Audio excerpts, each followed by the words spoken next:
Alors, l'exercice numéro 10 ici, donc on avait une parabole représentée, hein, parabole pas contente, c'est-à-dire qu'on sait au premier coup d'œil ici que A est négatif, et on demandait de quelle fonction il s'agissait. Donc, alors, je vais repasser un peu mieux les axes parce que faut être honnête. Donc les axes, ils sont là. Hein. Oups, donc il y en a un là. Et l'autre ici. Voilà. Donc, je sais que ma fonction f va être du genre f de x égale a fois x moins x1 fois x moins x2.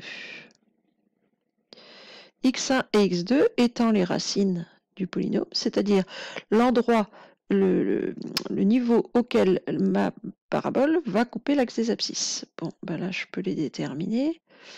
J'ai ici moins 1.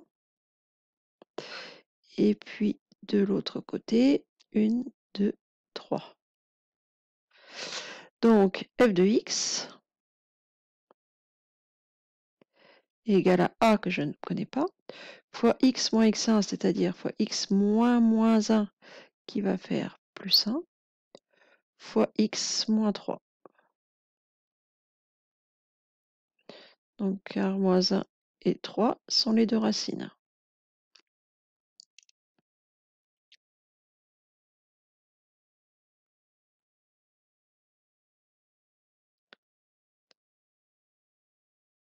Donc, ce qui me manque maintenant, c'est le a. Alors, au vu de l'orientation de ma parabole, je sais déjà que je cherche un nombre négatif, mais je ne sais pas lequel. Par contre, c'est des choses qu'on a déjà faites, alors avec des fonctions un peu différentes, mais pour trouver A, ici, il nous faut l'image d'un nombre. Alors, c'est pas la peine de prendre ces deux-là, parce que de toute façon, on a vu quand on a fait l'animation GeoGebra que on pouvait donner à la valeur qu'on voulait. Une fois que ces deux-là ils sont fixés, la parabole elle passe toujours par là. Donc ces deux-là vont pas nous apporter plus d'indications que le fait que ce sont les racines et que donc mes deux parenthèses c'est x plus 1, x moins 3. Donc il faut prendre un point à coordonnées entières, mais pas ces deux-là qui me servent plus. Alors, je sais pas, moi, je suggérais de prendre celui-ci puisque il y a l'abscisse qui vaut 0. Donc, au niveau des calculs, avoir un 0 quelque part, c'est pas plus mal. Maintenant, vous pourriez aussi tout à fait imaginer prendre celui-là si ça vous amuse.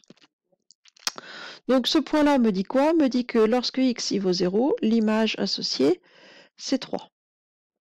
Donc, on sait que f de 0 vaut 3. Donc, si je remplace dans cette formule-là x par 0, le résultat doit faire 3. Donc, f de 0, ça va être le a que je ne connais pas, fois 0 plus 1, fois 0 moins 3. Et ça, je sais que ça va faire 3. Alors, 0 plus 1, ça fait 1. A fois 1, fois 0 moins 3, ça fait moins 3. Le 0 à ceci de confortable, c'est que c'est pas très compliqué de faire les calculs. 1 fois moins 3, ça fait moins 3. Donc A fois moins 3, en général, on l'écrit. Alors ça, il va falloir que ce soit égal à 3.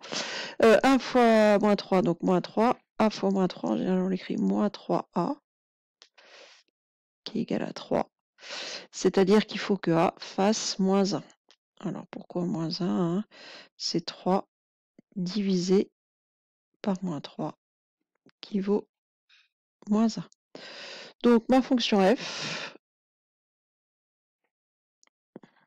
c'était moins 1. Alors vous pouvez ou pas mettre ou non le 1. Vous pouvez mettre, faut mettre au moins le moins. Le 1 si ça vous rassure, mais on n'est pas obligé.